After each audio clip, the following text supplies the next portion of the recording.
Welcome to the build video for the Extreme Flight Peregrine EXP 6S aerobatic biplane. The Peregrine is a balsa ply and carbon 3D and precision biplane that uses the same sized equipment as our 60-inch or 6S monoplanes. For this reason, the primary source for the basic build information is the 6S monoplane build video available on our Extreme Flight YouTube channel. If you need a course in the basics of assembling and tuning an aircraft in this size, please refer to the 6S build video, which is exhaustive. This presentation about the Peregrine is only an addendum, and it will only cover those items which are different about the Peregrine compared to our monoplanes. If you've assembled several of our aircraft in this size, it should be all that you need. But if you get confused anywhere along the way, please refer to the 6S build video for an exhaustive source of information. We'll make an important note here before proceeding. If you're an experienced builder and pilot, you do not feel that you need any assistance with the assembly of your Peregrine, what you will need are the recommended control throws for the high rates of the Peregrine, because they are not the same as our 60-inch monoplanes. Please use the recommended control throws, which are shown here for quick reference, and a more thorough discussion of these throws is presented at the end of this video.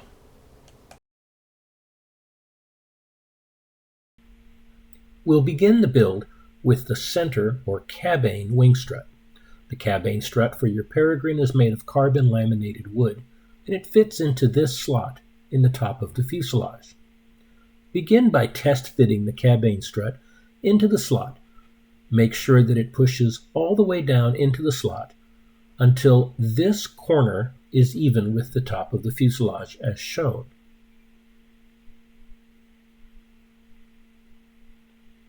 Here you can clearly see the corner, which should be flush with the top of the fuselage. Because we're going to be using epoxy glue to glue the cabane into the fuselage slot, we need to remove any shine on this part of the cabane strut below the corner we indicated previously. We'll use sandpaper to scuff this area to clean it and remove its shine so that the epoxy can grab. Here we're using sandpaper on a sanding block, in this case 120 grit, but any grit between 80 and 220 should work fine. All that's needed is to remove the shine. Don't sand excessively and don't remove too much material. We only want to scuff and clean the surface. Next we'll use denatured alcohol to clean the area which we just scuffed. This will remove any dust and promote a good bonding surface.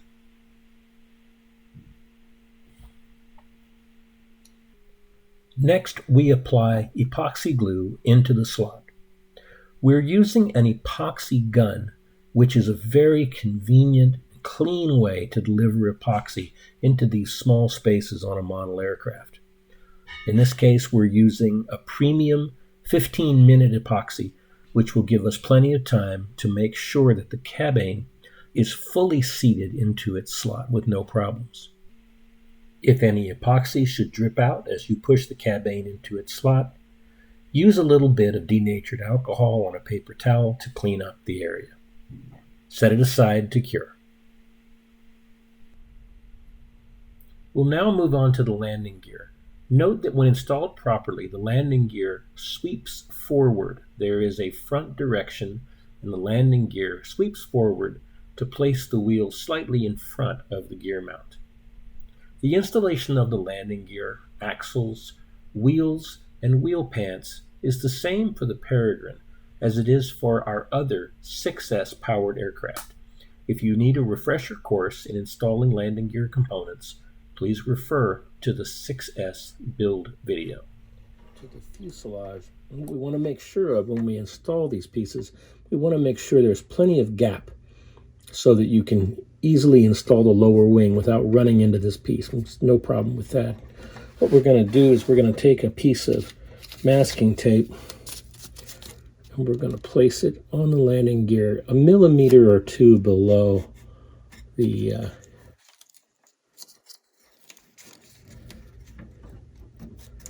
cuff. We're going to wrap it all the way around the landing gear like that. All right, and now we can remove the cuff. We also want to have another piece of masking tape where we can easily get it. And we can use a goop type adhesive or a welder type adhesive, or this is a foam tack adhesive. You want a rubberized style glue. What we're going to do is place a bead of that glue just above the tape line, slide the cuff up, it'll engage the glue, and then we just tape it in place and allow it to dry. And then we'll come back in several hours, however long is appropriate for your glue, and we'll take the tape off and we'll remove this tape, and it'll give us a nice clean line on the landing gear. So we'll tape this securely in place. And with this glue, I need to leave it for 3 to 6 hours. All right.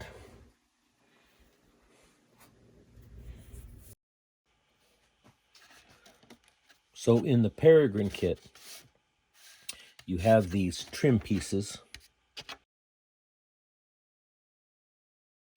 that go inside the cowl as shown. And we've just glued these in with some thick CA glue.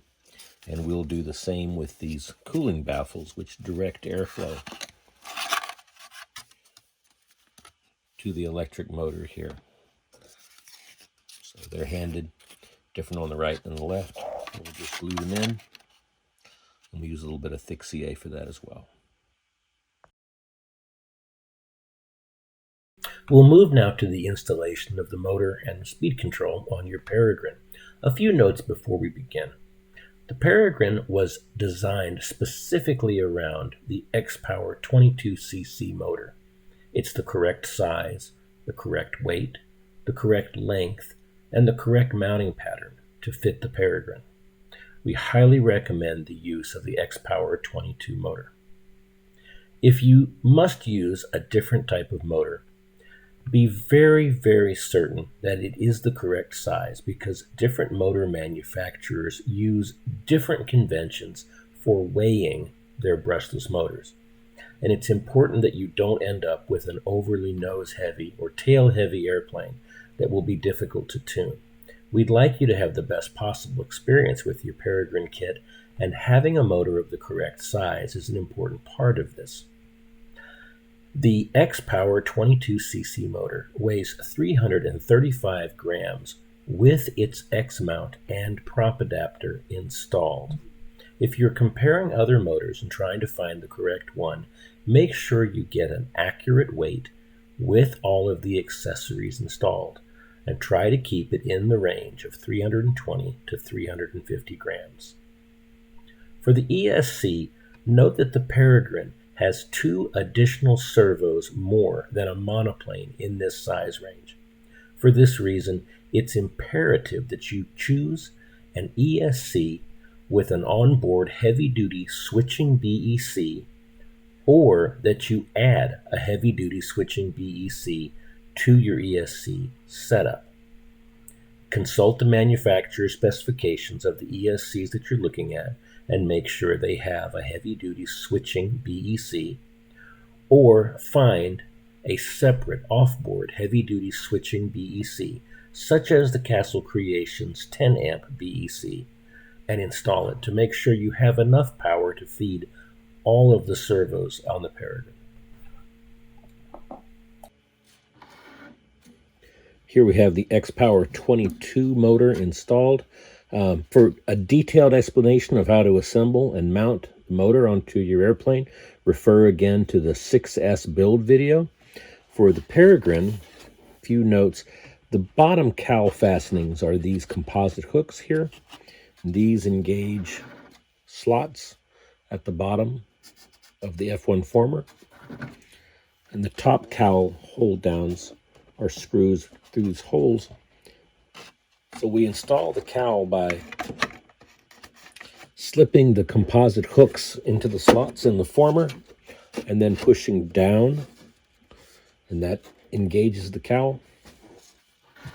We can see here how the cooling baffles work to direct air toward the X-Power 22 motor. Okay, we want to locate this piece. This is the filler piece which we'll put on the airplane after we install the horizontal stabilizer, but before we install the rudder. So take note of that. This filler piece will be glued in permanently, but we do it after we install the horizontal stab and before we install the rudder. So we'll go on to our horizontal stabilizer preparation. There's a complete tutorial on hinging in the 6S aircraft build video. Please refer to that for details. We just want to note that this is the bottom, this is the top.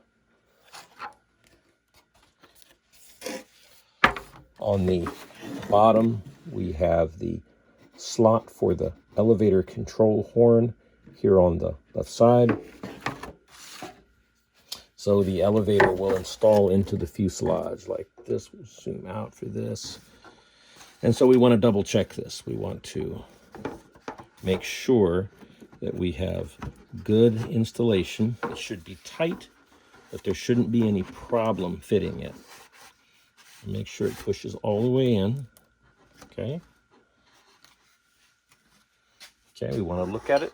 Make sure that we have a good, straight, tight fit all the way forward so that the joiner that joins the elevator halves rotates easily without contact inside this little round circular cutout here in the side of the fuselage. So we have good rotation, good throw, easy, tight installation. So we'll pull this back out.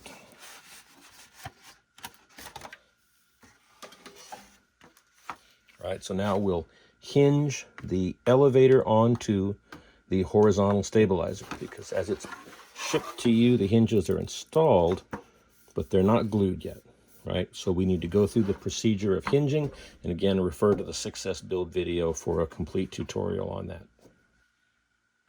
We'll apply a little epoxy into the joint, a little more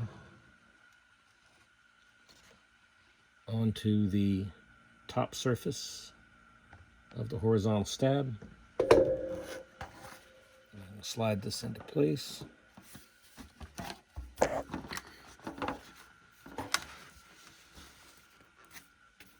Make sure it's seated all the way in.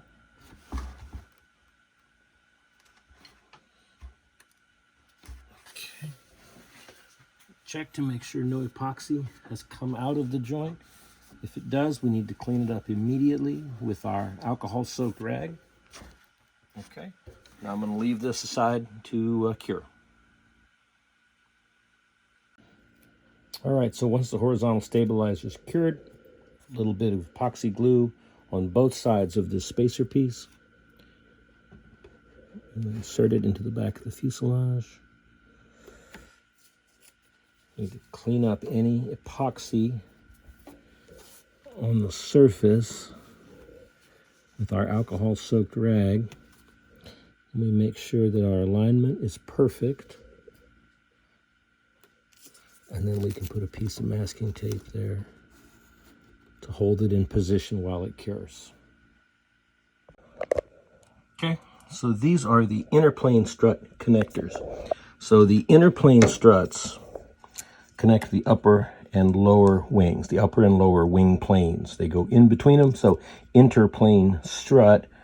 And the interplane struts mount to these interplane strut mounts that go in the wings. They have notches that fit. Okay, so we need to install these interplane strut mounts into the wings. These are two smaller ones, and here are two larger ones. You can see the difference in the size of the two. The smaller ones are for the upper wing. The larger ones are for the lower wing. And so we want to test fit these with no glue to start with. So here is the upper wing panel. And here is the smaller of the interplane strut mounts. Push it in, you can see there's a notch to go around the wing spar. Just push this in, and it should go all the way in until the uncovered wood portion is hidden, right? And if we use the wrong one, if we use the one for the bottom wing, then it won't go easily, right? We want the smaller one that does go easily. Okay, and then we need to try both of them, make sure they go all the way in before we glue them permanently. We'll test the other wing as well. Here's the opposite side upper wing, and we'll test fit the interplane strut mount. It goes easily. I'm going to do them a pair at a time. I'm going to do the upper wings first, and then I'm going to come back and do the lower wings. Okay, to install the interplane strut mounts onto the upper wings, I've got everything I need here. I'm going to be using epoxy in an epoxy gun form, but a 15 to 30 minute epoxy in tube form is fine. I've also got my denatured alcohol and a paper towel in case I need to clean up any excess epoxy that squeezes out. So what I'm going to do, I'm going to apply some epoxy into the slot on both sides of the slot. Then I'm going to take the mount. I'm going to apply epoxy to the mount in the slot all around. Okay. Then I'm going to push the mount into the slot.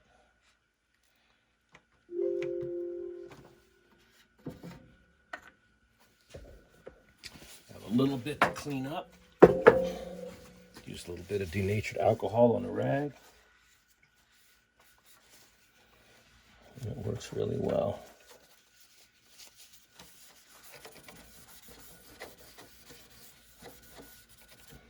Okay. Do the next one.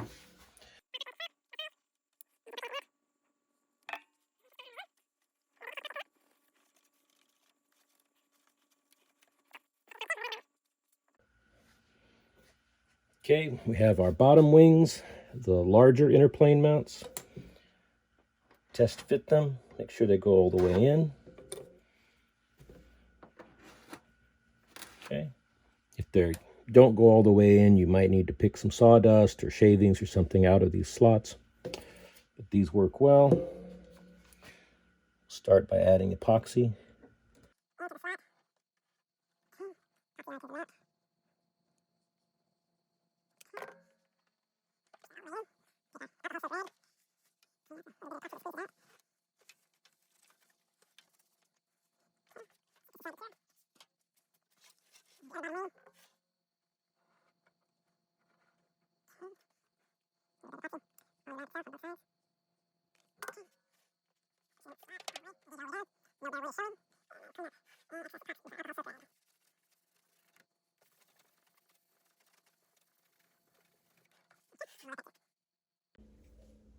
All right, so now we're going to do the Aileron servo and linkage installation on the upper wings of the Peregrine. Because my workbench is wood, I've got an old beach towel laid out to protect the covering material.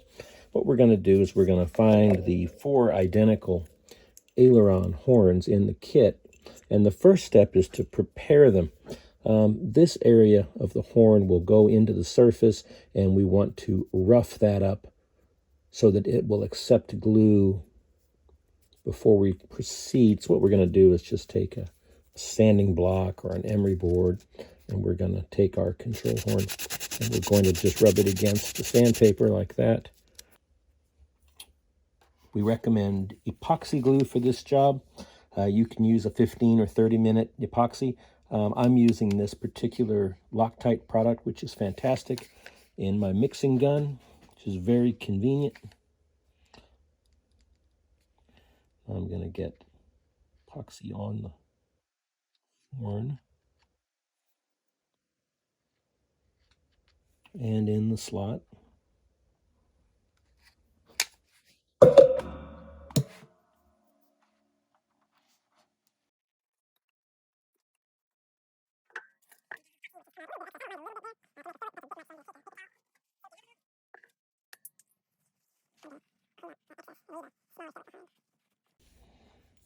Okay, so there's two different lengths of aileron push rod in the Peregrine kit. There's a longer, a shorter. The longer one is for the lower wing. The very short one is for the upper wing. And I'll show you, we need to check the length of this one very carefully. So we'll put the longer one away for now.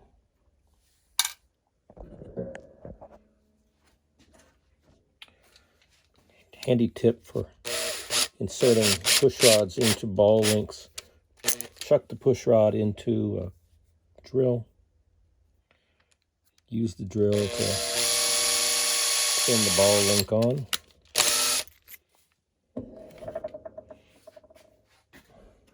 We'll zoom in here. Now the linkage for the upper aileron of the Peregrine is very short. So we can see when we have the servo arms in the correct position, which is roughly parallel to the hinge line, okay, and we place the push rod in position here, you can see that there's a very, very short push rod length that's needed. So double check to see if you're going to need to shorten this push rod in your kit. You may.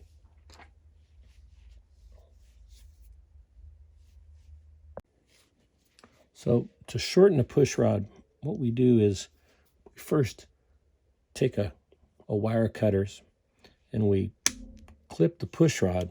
And that takes care of the length. But that leaves us with a poor edge. You can see how the cutter damages the edge there and damages the first few threads. So what we need to do is we then need to take our sandpaper, emery board, or a file,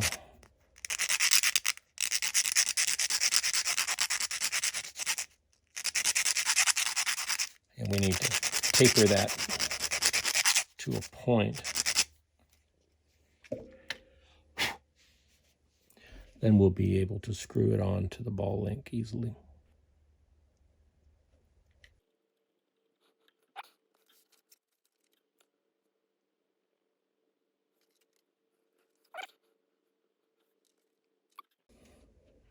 So here we have our prepared push rod for the upper wing. On either end of this push rod, to connect the ball joint to the control horn and the servo arm, you'll be using the M2 screw with washer and lock nut in your kit. There's a complete set of instructions on using these parts in the 6S build video. And this is the completed upper wing aileron servo and linkage. Note that in this build using the MKS HV69, the servo lead was long enough to exit the upper wing, and we didn't need a servo extension wire for that. Here we have the completed lower wing aileron horn push rod servo arm servo installation. And on the lower wing, the servo wire with extension comes out through this port in the root rib.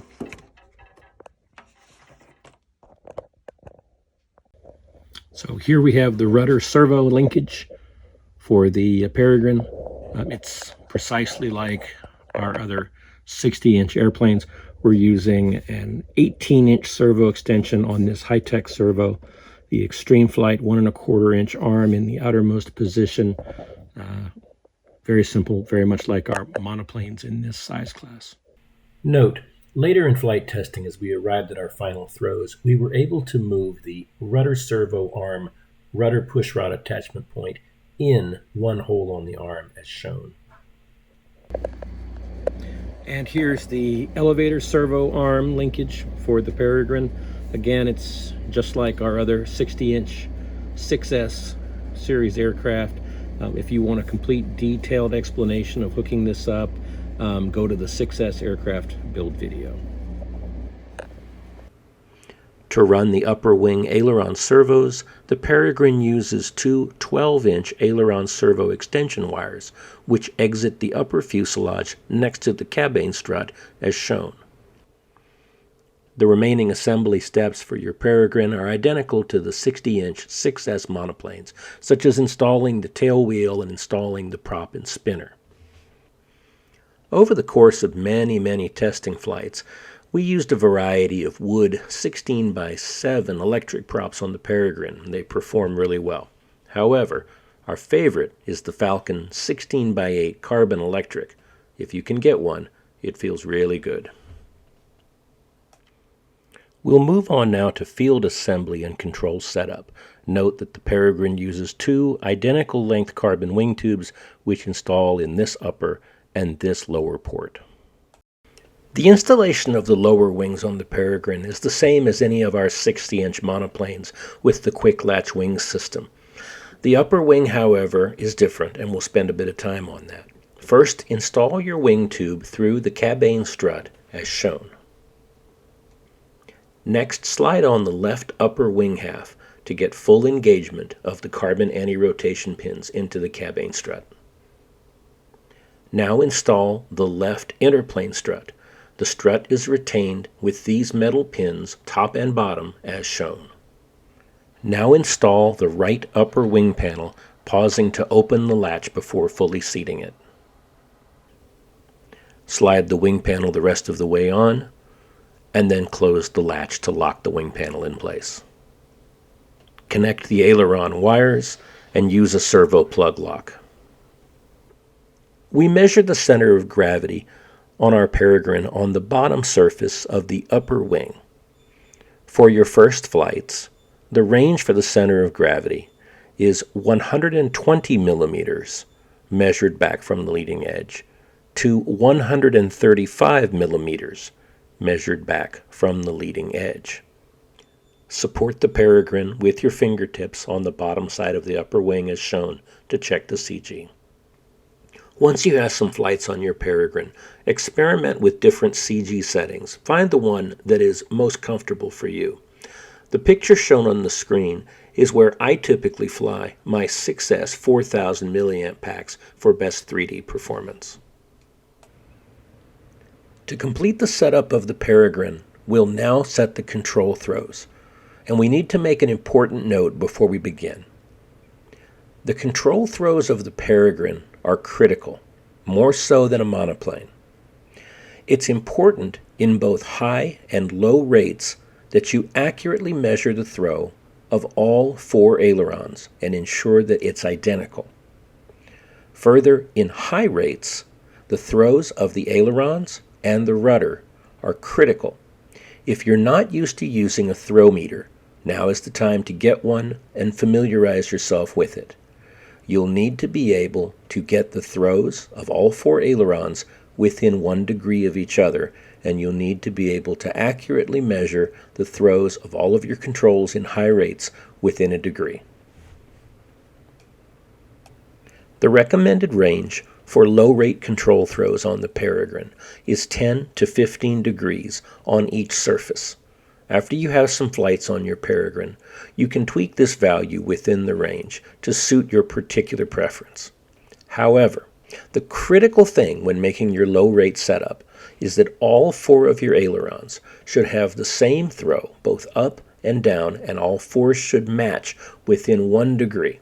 The more precisely you can make all four ailerons match in throw, the more precisely your Peregrine will roll and the better it will feel. Set your high rate throws accurately on the Peregrine using these recommended values. These are the result of hundreds of test flights with highly skilled test pilots, and these values will give you the best performance and the best easiest transition from one of our 60-inch 6S monoplanes or any of our other extreme flight monoplanes. Set your ailerons to throw 32 degrees up and 32 degrees down, and make sure that all 4 ailerons have this throw within 1 degree of tolerance. The closer you can make your ailerons throw the exact same amount, the better the airplane will feel. We recommend that you begin with an elevator throw of 50 degrees up and 50 degrees down. This is a good throw for 3D and XA flying.